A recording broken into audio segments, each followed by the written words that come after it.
Hello, it's Brother Sean again. This is video 3 of the Mrs. Doyle Father Ted series. And I hope we can get it right with the accent, but this is about crisis of faith.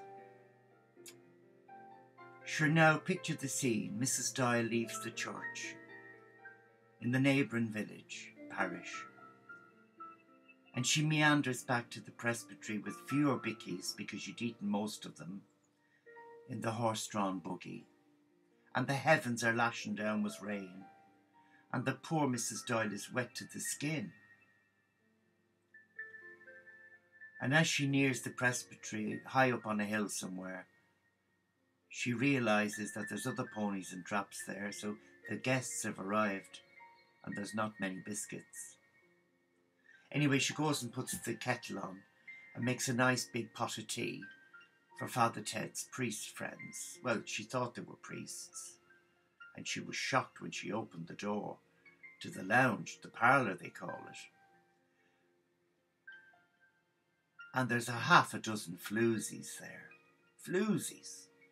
Women from Dublin, smelling like skunks.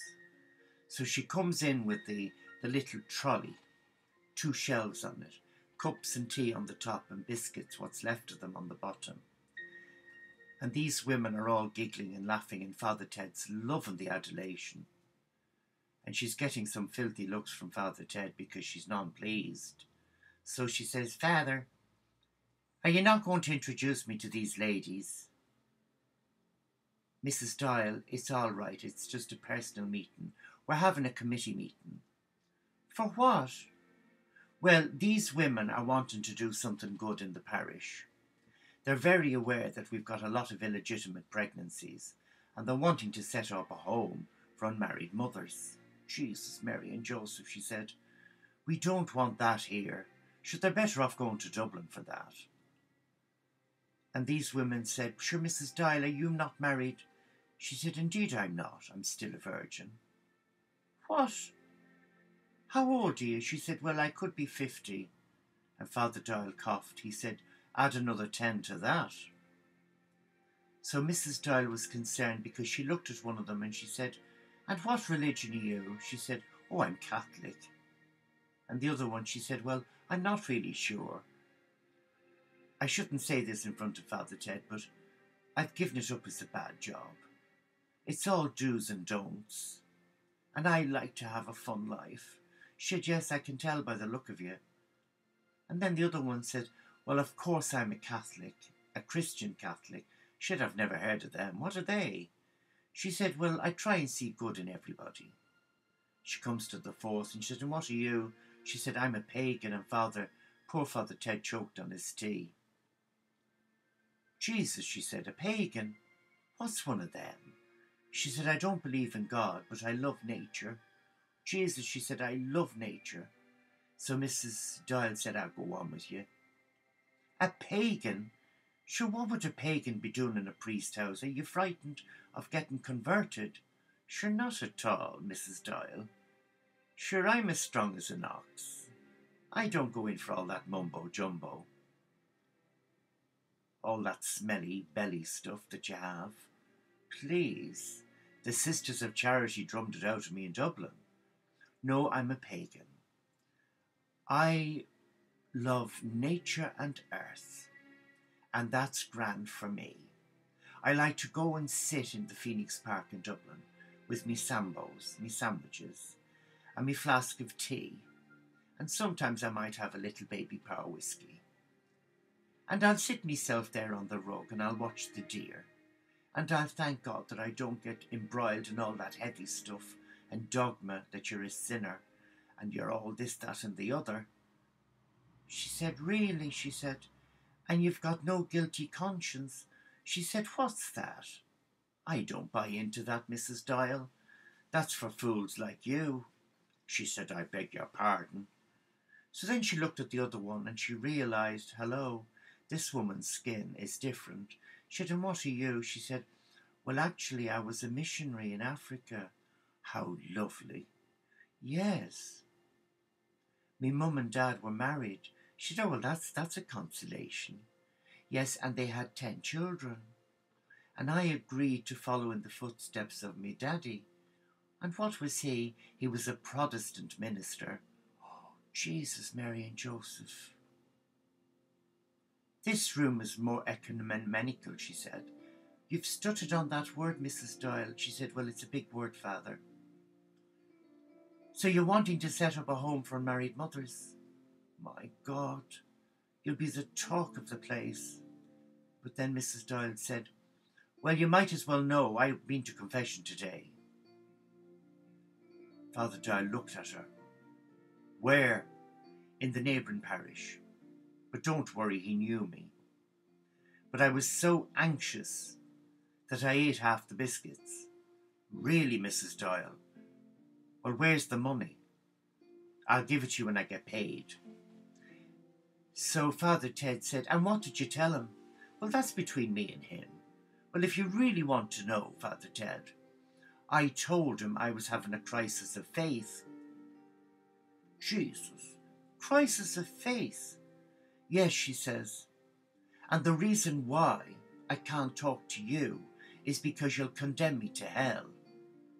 But I recently wrote off to an organisation in England set up by a former Catholic monk. My God. Yeah, and it's called the Teo Community of St. Francis. But what's so fascinating, in brackets they've got interspiritual. And I wanted to know what that was. So the woman who was pagan said, that's fantastic. Interspiritual. Jesus, that's great. Should they embrace everything? And the Catholic women went, oh no, they don't. There's only one true faith, and that's the Catholic faith. Should the Pope in Rome is a direct descendant from Jesus? So Mrs. Doyle said, go on, go on, go on. I've heard that one before. But then the missionary said, well, do you know what? You don't want to be getting embroiled in anything that's not Christian. Because you'll end up like one of them Harry Watsits, banging a timbrel and wearing a funny frock, and you'll get your death of cold in that sari. So Mrs. Doyle looked. Well, none of you have any support for them. Can you not say a nice word about them? Well, they have a lovely kitchen. So she left. She was fuming. She started banging the pots in the kitchen. Is there no clemency and mercy in this country? And they call it a Catholic country. Sure, there's no forgiveness or tolerance. But I'm dreading when those women go, because Father Ted will get stuck into me. Well, anyway, they went, and Father Ted rang the bell. Mrs. Doyle came running. Now, he says, sit down there, Mrs. Doyle, and tell me all about this carrying on. Interfaith, interspiritual, it's a load of baloney. Sure, that's what the other Egypt said in confession. But he wasn't listening to me confession. He was watching the races on the television, the portable TV he had in the cubicle. Get away. Mrs. Doyle, you do not want to be getting involved in anything interspiritual. You won't know where it leads. Sure, it's run by Satan, the devil, Owl Nick. They mean well, Mrs. Doyle, but you can't beat the traditional church. It's good to whip people into place. There's a lot to be said for the rod and the iron.